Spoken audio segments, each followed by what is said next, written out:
In the program, Labour Party alerts Nigerians to prepare for presidential poll rerun. And later on the show, private security agencies intercept 800,000 litre capacity vessel with stolen crude oil. I'll be hanging out with Babajide Kolade Otitoju and Tunde Abato. So if you're ready, let the hangout start now.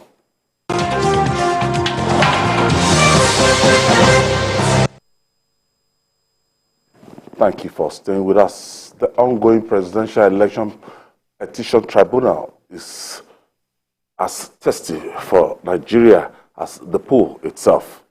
The national chairman of the Labour Party, Julius Abure, has urged members of the party and indeed Nigerians to prepare for a presidential rerun.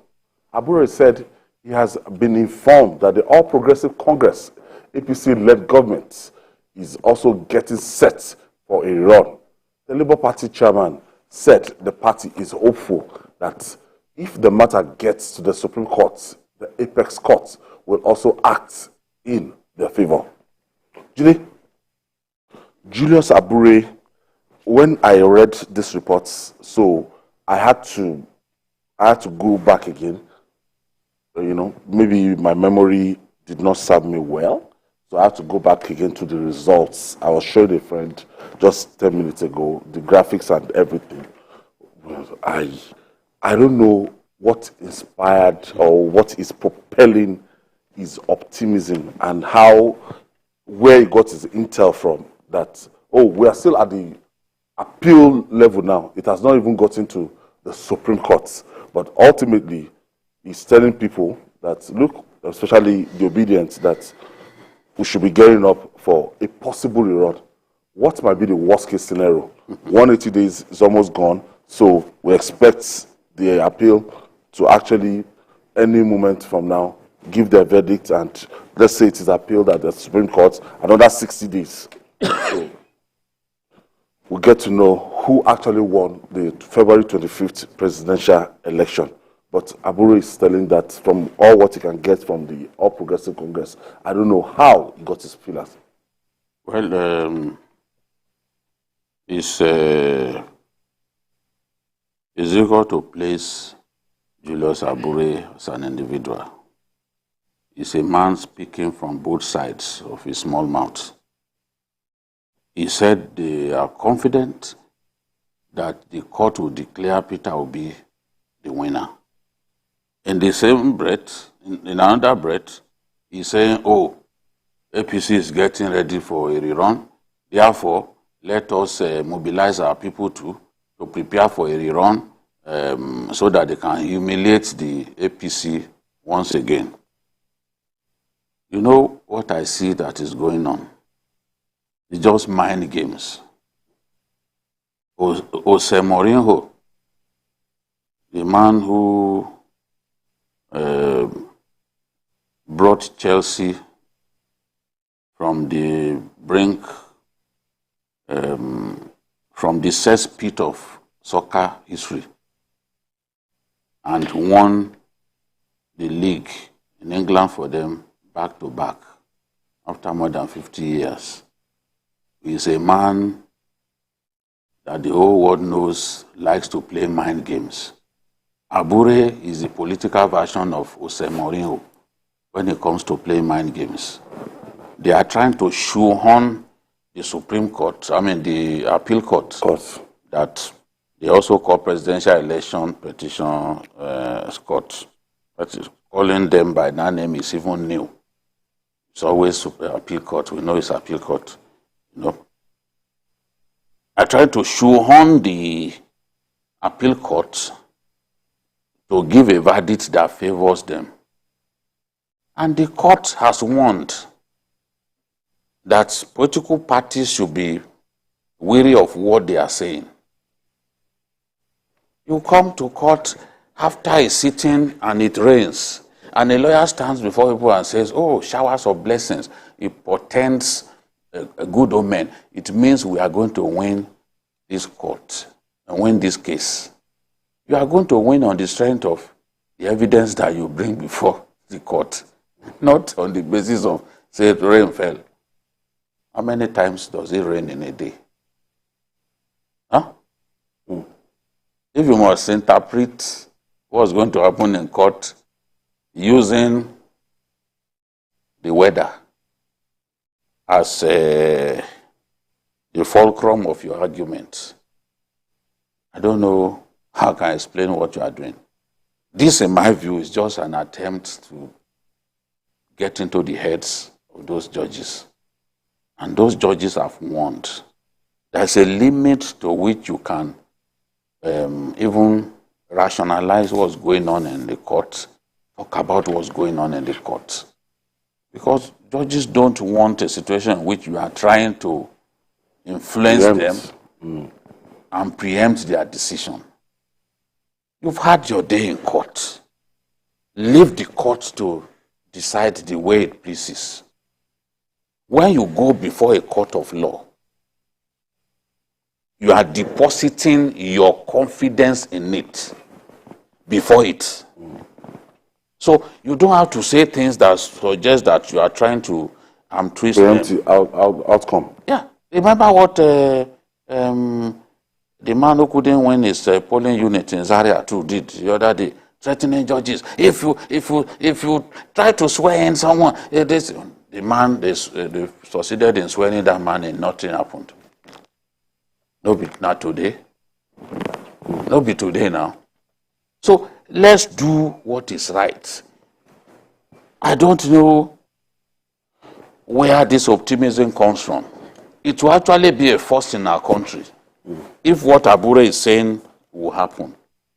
To move from third position in the presidential election, to move from third position, because I know people will argue that something like that happened in Imo, where someone came from fourth position to become number one. But in a presidential election petition, we've never had a situation in which somebody moved from third position to number one. It will be really, really novel. I'm not preempting what the court will do, but it will be really, really surreal for that to happen. But at this stage, we can't say, oh, it can't happen, this and that. We are saying that it has never happened before. We don't know what the judges will do.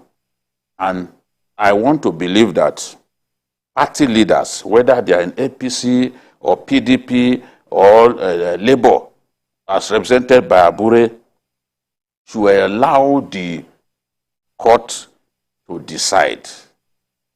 Don't place options in front, because this is what I see happening. Oh, in one breath you said you are confident that you won the election, you are confident that based on the facts that you presented before the court, that you are confident that they will declare your candidate winner. In another breath you said you are talking about Iran and you are telling Nigerians to prepare for Iran.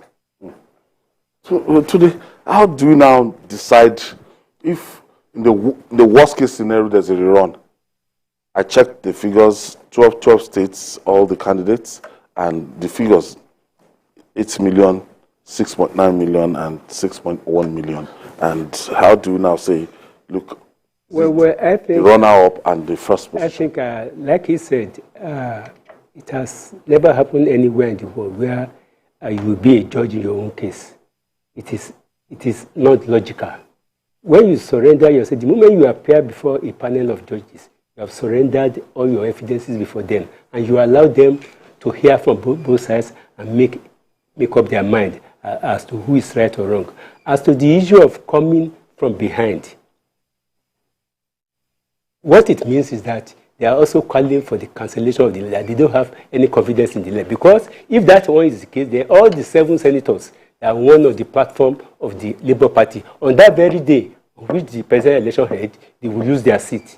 Most of the House of Representatives, because it means there is no confidence. If they should cancel that election, it means there is no confidence in the process that produce senators for AP, House of Rep, and some other things. And it also means that all the states that you have claimed to have won, besides all the 5 statistics, because they are not contesting that this is the first period in the history of Nigeria since 1960 where a party will score 93% in some states. Even during Awolowo and Abalua, they didn't score more than 82%. So they scored 93% Imo, Anambra, all these states. So you don't touch that.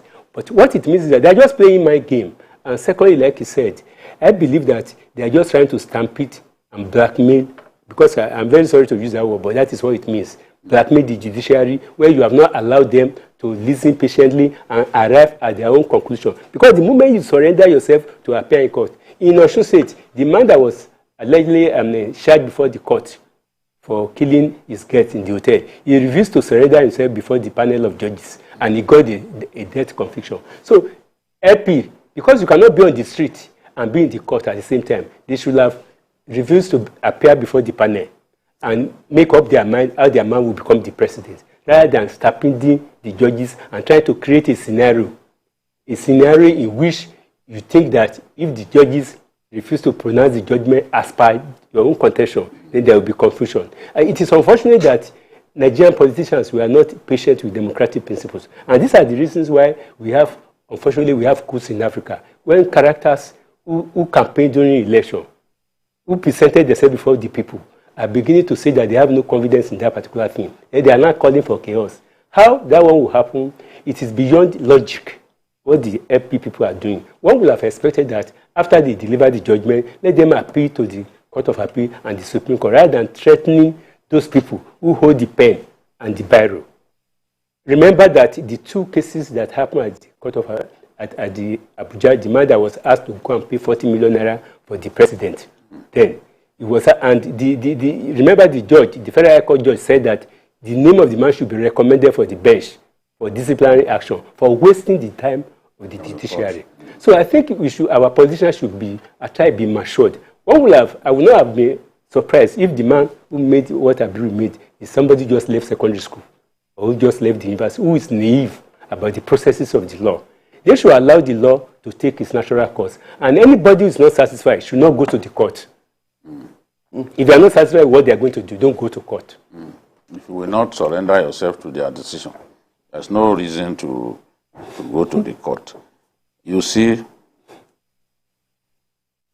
a rerun in this case, the court can say, okay, in some places we found evidence that elections were not conducted in strict compliance in substantial compliance with the Electoral Act. They can order a run in those places. But I don't know the kind of rerun he's talking about. Maybe he's thinking about a wholesale election. Yes. Yes, that's what it's saying. That's what I said. Does he know what it costs to mobilize for a presidential election? So that will be the consequence. At this time, we have that kind of money. And all the senators and House of Rep members too. All the elections held that day. On that particular day. The presidential. Yes, if you are counseling, that means the presidential, because they were held on the side, under the same equipment, the same personnel conducted those elections. You know, the only difference is they use IREF in the National Assembly elections, and suddenly they experienced a glitch. We don't know who caused the glitch. At the end of the day, they could not post those results on the IRF. But the law, just as we have had in the way the Supreme Court decided the Osun matter, yes, the law does not prescribe that you must post it real time. That's what happened in Osun. The Supreme Court affirmed that the law does not mandate you to post the result on IRF in real time. So the complaint, the major complaint is, they didn't put it on IRF, they didn't put it on IRF. But is that enough? Is that enough to then say, okay, you are cancelling an election? The primary evidence is the Form EC8A. Those results are still available. They may not have been posted on IREF immediately, but those results are still available. And that is the primary, it's still those results that you post on IREF anyway. So the law does not discountenance an election on the basis of not posting on IREF. Okay, let's look at the worst case scenario now. Those allegations they've made against the qualification and everything of the president. Yes. If they are soliciting that the president should be excluded from the entire run, how do you see that work? I'm not, as I said, I don't want them to take me to where I don't know. Because that is what Abure. Yes, Abure is trying to take us to where we don't know. It is clear that we cannot analyze what the court will do. But I know that in the course of this trial, they concentrated more on Shettima not giving up his senatorial ticket on time, which had been decided by the Supreme Court even before, before the May 29 election. It was decided on May 28. They concentrated on that. They concentrated, Tinubu involved in drugs. He forfeited money. They concentrated on the issue of his certificate, FCT, and all that. Whether the judges, I know that Tinubu has presented evidence to show that he was never convicted by any court in the U.S. He still goes to U.S. when he likes. You can't break their law and run away and still be going into their country. If they suspect that you are involved in drug and they have cast iron evidence, they will do to you what they did to Manuel Noriega, a whole president. American Marines went to arrest him. He ran into the Vatican. They still went and got him and put him on trial in their country, a whole president. So Tinubu was just a student in their country. He's not even a president. So their society will not permit you to trample on their law, remain there, and even be going there when you like. The American, so he has shown his passport, showed evidence that he still continues to go there, that there is no conviction, and is not wanted to face trial of any kind in America. His lawyers have presented that. They presented his academic records because we had them saying that he actually used the female gender, that he used a woman's name to gain admission. I don't know where that came from. Maybe they were using a forged document. But we've seen even his own school have acknowledged that, okay, this person passed through our school and graduated with honors. Those documents have been tendered in court. We don't know how the judges are going to determine, but we know that he has responded to those allegations. He didn't have to engage them on in the media, but he has responded to those allegations with the documents at his disposal, and the judges would decide. They will decide again on Shettima's matter. They will decide a second time. The Supreme Court has decided they will decide on that. They will decide on IREV, despite the fact that the Supreme Court decided on IREV in the Osun matter, IREV and Beavers. They are still going to decide on that. So I'm eagerly waiting, just like any other Nigerian, I'm eagerly waiting for the outcome of, the court matter before the appeal court. And after that, then the Supreme Court.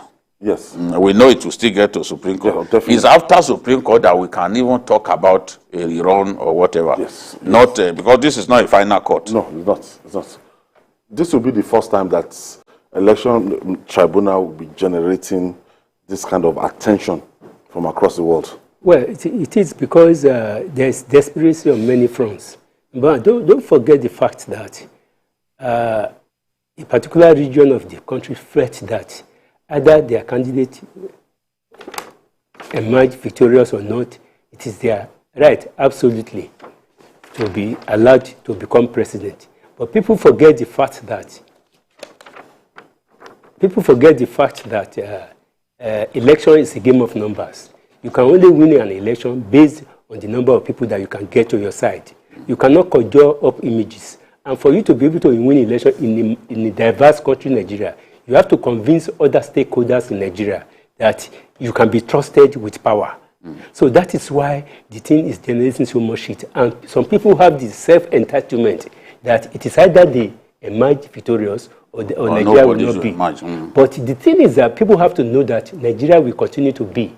It is those people who don't want Nigeria to be that will go under. But I am very sure that at the end of the day, some people went to the street of Abuja 2 weeks before they were swearing that somebody must die and somebody will not become president. There are many so-called God of men who are using pulpit to declare, to swear, to do a lot of things. They think God is foolish, but God used the foolishness of the world to confound us. And I think if they are not yet confounded, by the time we get to the Supreme Court, then we will know what happens. But people should not unnecessarily heat up Nigeria as if they don't rule Nigeria, Nigeria will not exist. It is not good. Okay. For any society to progress, good behavior must be rewarded, while bad acts must be seen to be punished. The governor of Anambra State, Professor Chukwuma Soludo, has offered scholarship to Nkechinyere Ume, who emerged as the best performing candidate of the 2023 Unified Tertiary Matriculation Examinations, UTME. Governor Soludo congratulated the student for making the state proud with her exceptional performance. The governor, however, directed that Mesoma Joy Ejikeme be handed over to the state guidance and counselor for proper counseling following her confession to inflating her UTME results. Jide, now JAM will be an attraction. It was never like this, as in the person with the highest score, maybe they will just announce it. But now the state governors are now interested to give reward, especially after, from the backdrop of the Mesoma debacle. The original girl that had 360 from Deeper Life College has been rewarded by Professor Soludo. Yes, and I also want to give a cash donation to her. Okay. I will implore her father to get in touch with me. Okay. So you can DM. Yes. If the father is watching, send a DM to him. I intend to make her happy. So you can send her account details to me. I will just send them. So this is our own way. Facebook. Through Facebook or even through our office here. Okay. You can drop a message to me. With proof. I'm impressed about the comportment of the real winner and the clear evidence of home training, in Ume. This is what we want to see. We have to reward honesty. We have to reward from Anambra State. Steadfastness. The other person is not from Anambra, she's from Menugu. Okay. The one who rigged a result is actually from Menugu. Menugu, okay. She only sat for the exam in Anambra State. Anambra, okay. So, this girl, I'm prepared to give this girl the sum of 100,000. By God's grace, if they get in touch with me, even today, I'll make it available. We have to reward excellence. We have to encourage people who work hard. She says she studies for 6 hours every day. And the outcome is there for all to see. The outcome is there. And I know that more rewards will come in for this girl. To encourage. Yes, to encourage people and show to our young people that hard work pays. Honesty. Hard work and honesty pays. She didn't sit down somewhere to doctor her result. She trusted God, she worked hard, and she got a fine result. So I appreciate Governor Soludo. This girl has made a mistake in her life. So she needs support. She needs support because what has happened and the national disgrace that she has given her family and herself can predispose her to suicide. So she has to be watched quickly. She has to be watched closely. She needs help. And then get a clinical psychologist to work on her. In fact, a psychologist was saying that the girl suffered from inbuilt superiority complex and conduct disorder tendency. That when you suffer from conduct disorder tendency and inbuilt superiority complex, you want to believe that whatever you even score in a result, in an exam, because you've always done very well, you should score more than that. You have to be the best at all times. But in a general examination, You've always done well in your school. In a general examination, you are going to find other people who are equally brilliant. And the result that she had was good enough. Although she may not be able to do maybe some of her favorite courses in schools like UNILAG, University of Ilorin, you know, where you're always very, very competitive. But that does not mean you should cheat. So she needs all the help that she can get at this time, and it's been suggested that she should get personality assessment procedure to ascertain abnormal personality traits. So clinical psychologists know what to do with a girl like this, to work on her cognitive behavior therapy, work on cognitive behavior therapy for her, so that at the end of the day, she won't fall by the wayside. She still has a lot to offer. Age is on her side. She's 19. She's 19. You know? Yes, going to 20. So it's good that Governor Soludo wants to help. And I'm sure that the Anambra State government will monitor her, and, so that we won't hear stories that touch the heart. All right. We'll take this break. When we come back, we'll talk more.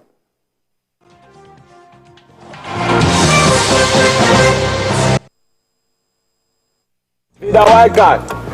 Be the white card. I'm your big fan too. Thank you so much. I appreciate it, brother. Me gun myself, I'm a rapper. Is that so? Hey, me know any day, any weather, and I'm chilling with my main guy, Feda. Alpha, network problem. Yes, well, got me. Let me turn on my hotspot.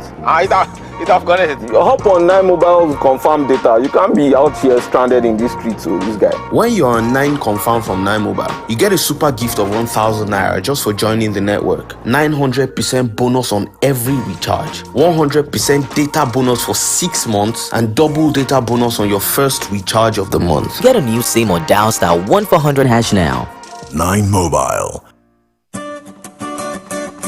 In today's world, our lifestyle, both at work and at play, depends on connectivity. Our connectivity depends on the devices that make it possible, and these devices depend on electric power. When power fails, our life shrinks, our work drops, and our joy dips. JRB Solar Energy Systems are here to ensure that we enjoy uninterruptible power, uninterruptible joy. Whether you're running a business, an institution, or just a home you return daily to rest, JRB has got you covered. No project is too big for our super digital inverters, long-lasting batteries, and efficient solar panels. Go. Dream on. Change your world. JRB solar inverters, batteries, solar panels, solar streetlights, and more. Telephone 0906 752 1111. Email sales@jrbsolar.com. With JRB, the sun's gonna shine on everything you do. Politics is defined as getting what, where, when, and how. But in the mix, many things come to play to shape the political fortune of any country. Honorable Minister, you misinform the public. From the political actors to the electorate, campaign to voting, from debates to policy decisions, big events happen to engage us in constant conversation. That's what we're looking for. Not some people who are talking about ethnicity. No. Who is on your mind? Don't worry. Join me every day on Politics Tonight, where we dissect issues that shape our political destiny. Politics Tonight, weekdays on TVC News.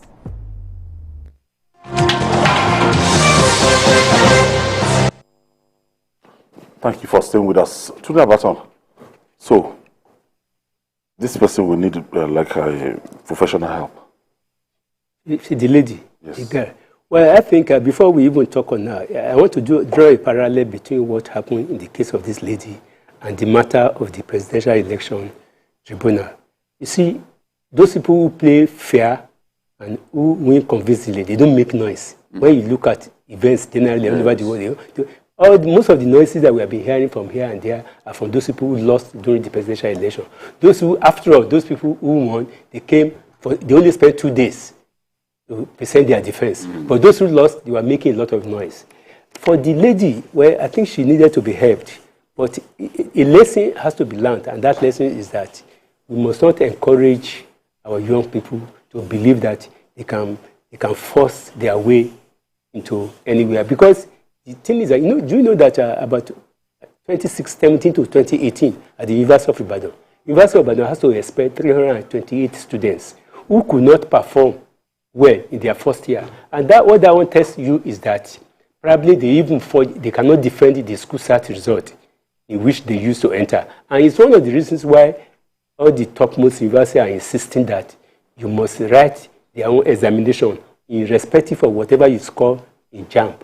So I think this time around, the lady should be used. Yes, she needed to be helped, but we must not be too sentimental about it. A punishment has to be meted out to serve as a deterrent to others, not to embark on the same thing they have done. Because I believe many other students will have done the same thing. So we have to mete out a particular punishment to those people, so to serve as a deterrent to students, to believe in what they can score. After all, you score 246. 246, the base result for most of the federal universities is 200. University of Ibadan, if you score 200, you can sit for any exam. Unilag, Uniben, Uniport, University of Ife, if you score 200, you can sit for their exam. If you cannot do medicine, you can do pharmacy. If you cannot do pharmacy, you can do engineering. Why must you now? You can do both. Why must you now sit down somewhere? And in my mind, without necessarily being prejudicial, I believe that that would not be the first time of doing something similar to that. So, Julie, but some people are making reference to the fact that why do you think universities decided to, be conducting post-JAM? That JAM has been, their conduct and everything over time has been questioned by Nigerians, and these universities have decided to take the bull by the horn, to conduct a post-JAM examination, pointing out the imperfections of JAM. It's not simply because of imperfection.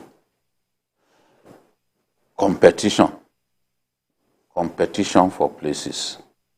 Okay, where JAM says 140 cut-off mark is base mark. Base mark for schools. Schools, based on different how competitive some of the courses are, we say okay, 300 for law, 280 for mass comm, based on computer studies, medicine, and all that. Now, what they do at the end of the day, you sit, all of you, if you like, score 9 A's. If you like, score 300 and something, all of you will still sit for the post-JAM. They will now, when you see the score that you recorded, they don't use this post-JAM alone. They still use your school certificate exam. That's what people don't know. Even your school certificate exam, they will still use it. They will use the score and then come up with an average. It's not post-JAM alone that they use. They are just trying to perfect the system. It's not because, and in any case, we've had stories. In fact, somebody was telling me that a big man, his thugs walk into a JAM center. JAM can't be everywhere now. It's just not possible. How many staff do they have? Walked into a JAM center and then collected question paper and exam sheet for one of the candidates. Took the candidate into a jeep and they solved the questions, while the person who solved the question was sitting inside the jeep. And then they solved it. Of course, in such a situation, you will not blame schools that are saying, okay, let's still do post-JAM. At the end of the day, they are using all the results. They are using the school cert and the post-JAM. They will now, because even when my own younger brother was looking for admission, that was what happened. He had some distinctions, and then they aggregate the scores, both the post-JAM result and the school cert. That's what they do. They are just looking for the best. And if at the end of the day, some people created, it's not JAM that creates these so-called miracle centers. It's still our people. And JAM has scrapped so many of them. Several times, even the university authorities. They've scrapped so many of them. But when you take your child to a miracle center because you are a cheating parent. Special center for WAEC. Special center for both WAEC and this thing. At the end of the day, the child still has to subject himself to post-JAM. It's because of the competition. The spaces available in the schools are not unlimited. So at the end of the day, it's the very best in both the school SAT and the UTME and the post-JAMB that the schools will settle for. So it's easy for critics to say, oh, it is because JAMB is not trusted. JAMB set up centers, they accredit CBT centers, and some of these CBT centers will be committing crime. Just like the ones that they identify, they send them packing. It's a continuous thing. JAMB is constantly making its processes better. Our people are looking for ways to just damage JAMB. Look at the matter of a snake eating money. They keep talking about it, whereas it was JAMB by itself that discovered it and prosecuted the woman. It's not police. It's not police, it's not military. Instead of praising them for fishing out a bad egg from within JAMB by themselves and punishing the person, you are using it to abuse JAMB. It doesn't show that you are serious at all and you don't understand what happened. It was Oloyede himself, Professor Oloyede, that identified the woman and put the woman on trial. We were there when this whole thing started. He addressed us. So JAMB will continue to perfect their processes. Why is DSS calling JAMB to do exam for his personnel? Why is road safety calling JAMB? More and more government agencies and even non-government agencies are allowing JAMB to conduct exams for their people. It's because they can see that they have some level of integrity. All of the people ridiculing JAMB the other day, why are they praising JAMB now? Even Charlie Boy was telling his people that please praise JAMB now because they want JAMB to be lenient with the girl. Ezekwesili was praising JAMB's examination integrity after initially casting aspersions on them. So JAMB is not the bad government agency that people want us to believe. Okay. They are doing their best, and no agency or government can be perfect. Let's tell ourselves the truth. All right. Now they are doing their best. Reaching up stretch now, the crude oil theft continues to pose as an economic challenge for Nigeria. A private security contractor engaged by the Nigerian National Petroleum Company Limited, NNPCL, Tantita Security Services, has intercepted a suspicious 800,000 litre capacity vessel with stolen crude oil. Preliminary investigations revealed that the crude oil cargo was illegally sourced from a well jacket offshore in Ondo State's southwest Nigeria. It is also reported that the vessel has been operating in stealth mode in the last 12 years. Let's share the story with you. Sailing at the Oporosa axis of the Escovos River in Delta State, this vessel, with an imposter identity, Tura 2, but originally known as Ali Razi, is reported to have been operating illegally in the nation's territorial waters since 2013. Laden with about 150,000 metric tons of illegally refined oil, is seized for crude oil theft. We had credible information from our partners in progress, our private surveillance companies that have worked in synergy with forces of Operation Delta Safe. So on Friday, largely based on credible intelligence, that this vessel, MC Tura 2, was involved in theft of crude oil from an abandoned wellhead off the coast of Escravos, and the vessel was promptly arrested. Being paraded are 12 members on board, comprising 11 Nigerians and a Ghanaian. I don't know they are going to load crude oil. So when he took us there, by loading it, and I called my people that this is what is happening here, and my boss said I should leave there. So on my going back to my anchor position, I come across a Tantita Security. He just got a bunch of intelligent guys that manipulated and changed his name in various international electronic platforms as Tura 2. From then, it started operating illegally in several waters, right from Cameroon to Ghana, but mainly loading in Nigeria for even STS operations to ships that are foreign. Our own job is provision of intelligence, both electronic and human, to the government security agencies whom we worked with and whom we continue to work with and whom have done very, very well to bring this ship to book after nearly 1 decade. The Tantita Security Services, in collaboration with the security agencies, confirmed that the arrested vessel will be set ablaze on the 11th of July this year. Joseph Kunde, TVC News, Oporosa. Julie, it's almost impossible for Nigerians to mobilize a vessel that has a capacity of 800,000 liters to go and steal crude oil. Do you understand? Yes. So this is a kind of conspiracy from the top. Of course, powerful people are involved in this. It can't be just powerful people, so the military involved, powerful politicians, foreigners. It's not NNPC officials. Yes, it's not something that ragtag. No. It's organized. It is real organized crime. Organized crime. That's what it is. So now they are saying that yes, it has this ship, this vessel has a capacity of 800,000 liters, but they found on it 150,000 metric tons of crude oil. It's been operating since 2013. They found on it 11 years ago. 11 years ago. That's what they found on it, and that is a lot. That is a lot. Big one. One thing that gladdens my heart is when you are saying, no, don't give Tompolo, don't give these private security people an opportunity to help.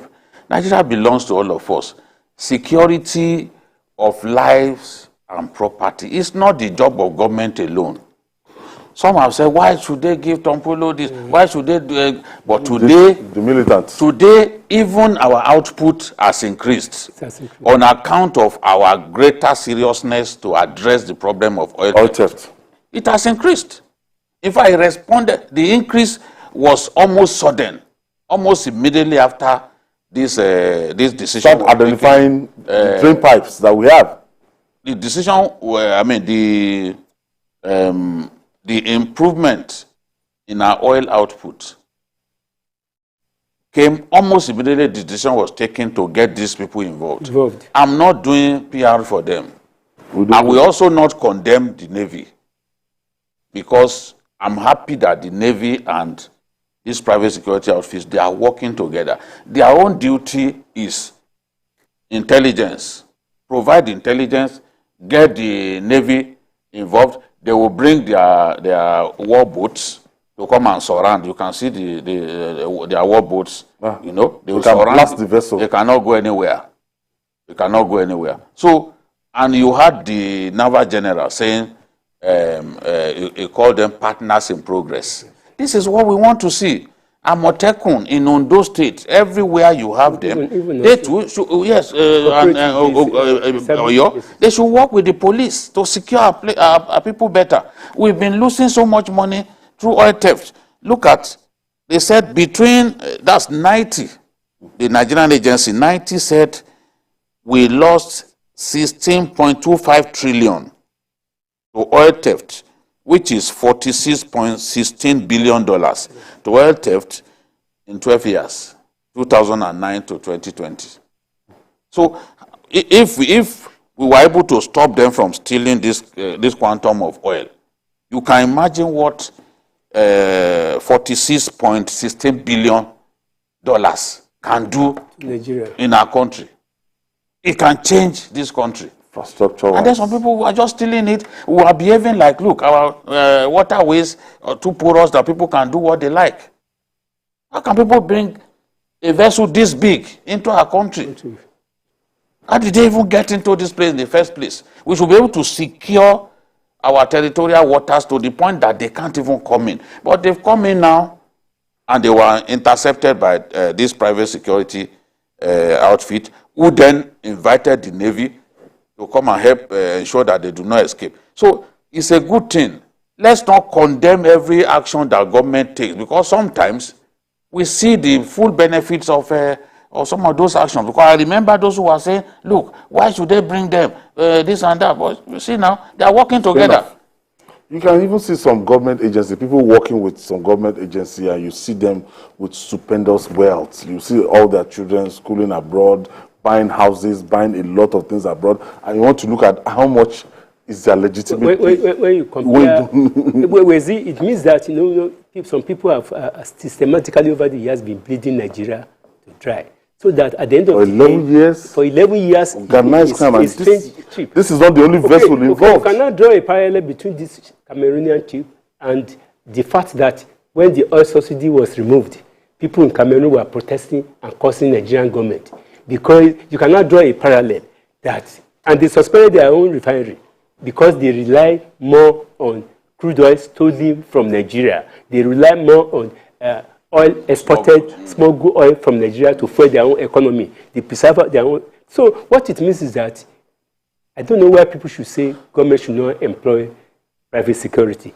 Where I stay, between Ijoko and Baja, 32 kilometers, the number of police stations we have, they cannot be more than 3. And the population there cannot be less than 5 million. Are you telling me that without a community development association having vigilante employing team, those people can secure themselves? So if CDA and local vigilante can be employed to secure the environment, why can't we employ people to secure our coastal water? More so, oil still accounts for 90% of our foreign earnings. So far it still accounts for 90%. It means that we have to use all legitimate means to secure our areas. What is the size of our navy? We have to know that they are doing their best. But when they are overstretched, our territorial water is very big. Nigeria has the deepest sea in West Africa. From Tinkan Island to Apapa Port to Ondo State, we have the deepest port. And it's only our port in West Africa that can take the deepest ship, ocean-going vessels. It's only us. So you can imagine that we are susceptible to thieves or oil theft coming from other countries to Nigeria. And because of the porosity of our territorial waters and lack of, it's a function of capacity.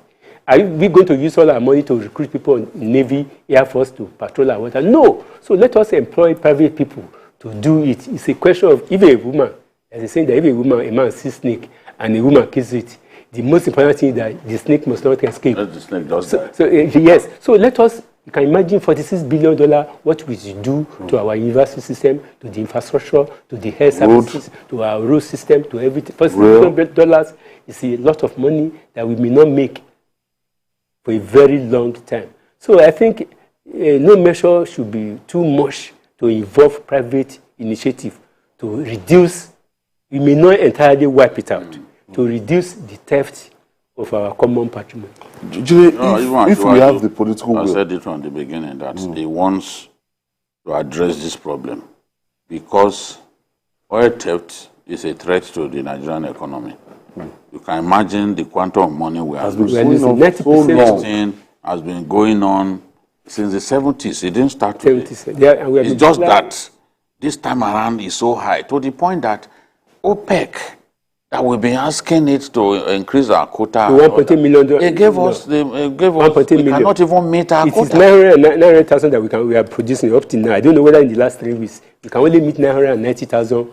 That's why Angola overtook us. Angola and Libya. Libya, a war-torn country, overtook us as an oil-producing country. Nigeria has always been the largest producer. We are the 6th largest producer in Africa. No, we've always been number 1 in Africa. But Angola overtook us because of these shortings and constant. Out of 1.8 million barrels per day, we can only. So Libya too overtook us. That's when I knew that yes, we are in trouble. In trouble. How can these people be stealing on the average 500,000 liters barrels per day? 500,000 barrels per day. You can imagine if at a cost of 100. Let's even say $50. Let's say they are selling $50 per barrel. Black market. Look at how much those guys are making at the expense of the rest of us. And I think they have international definitely, of course. Yes. Every time you will see the registration of this ship, of this vessel. By the time they give us more fat, you see the registration. Some of those vessels come from Spain, from different countries.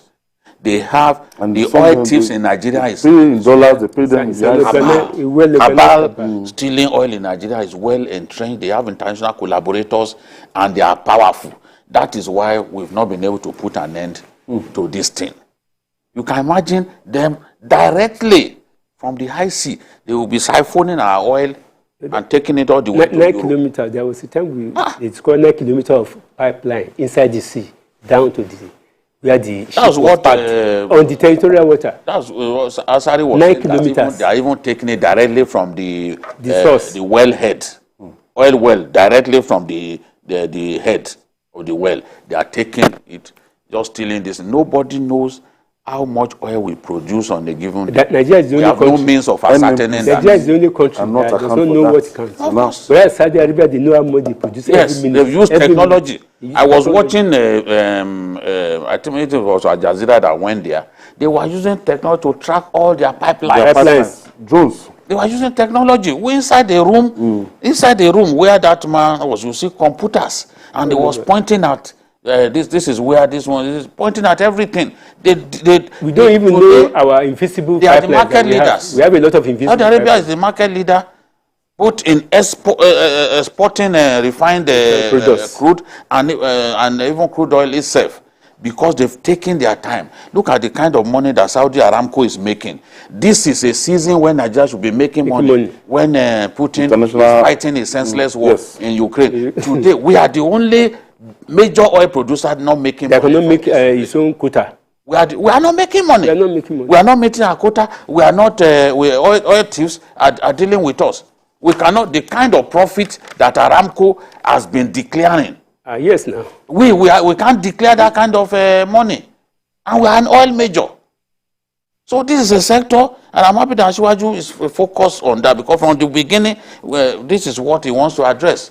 I suspect that even that was why he allowed Asari because some people are just making they're playing politics. It's not about politics, it's about national survival. And when we are talking of national survival, we should not play politics. They don't look. People, you employ anything you get to defend your resources. Yes. You employ anything whatsoever.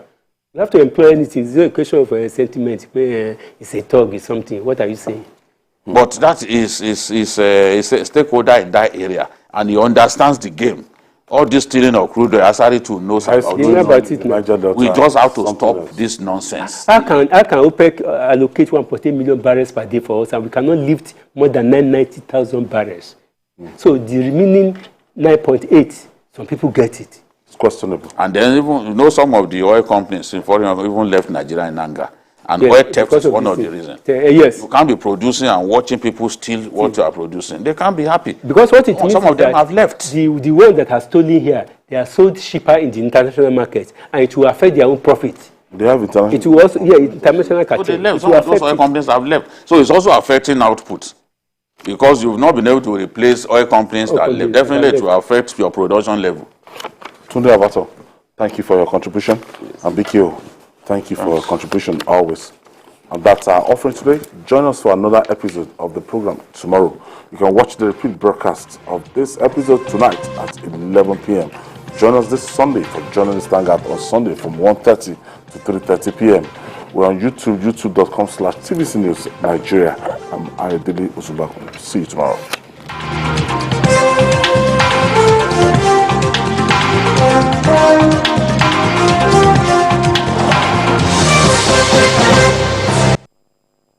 Following is a paid presentation by ShopX TV.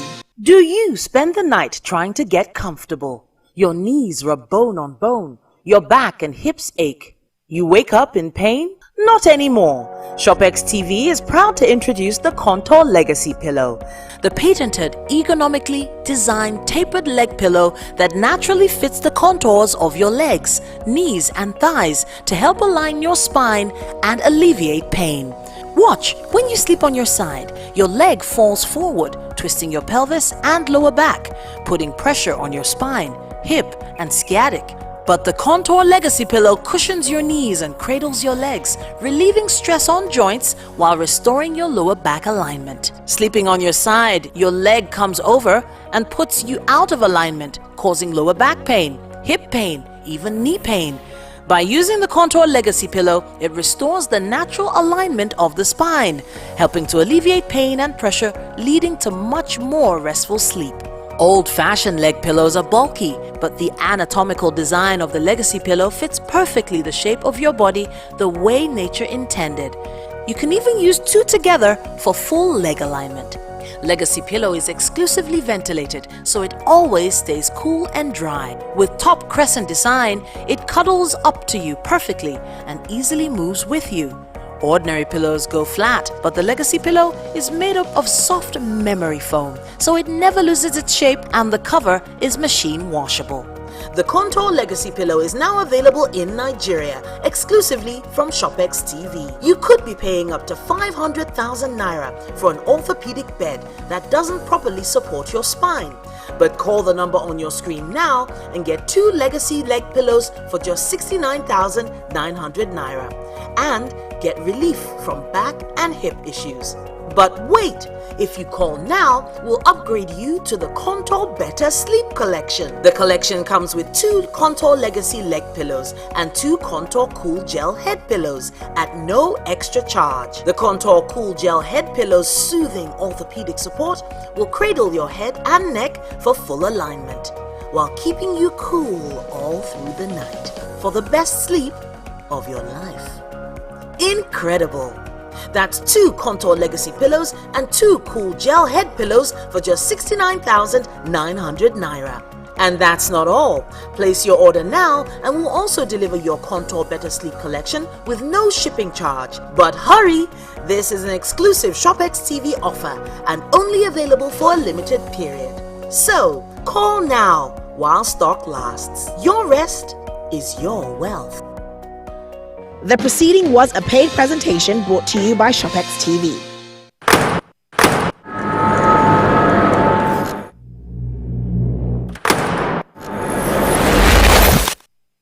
Voted as the best TV station of the year. TVC News breaks into the core of every event as they happen. Following all nationwide big and impactful stories. Without the news from every perspective, covering every human angle. I am Veronica, bringing you the news you would want to watch. At TVC News, wherever the big news story is happening, we're geared up to break it. TVC News, first with breaking news.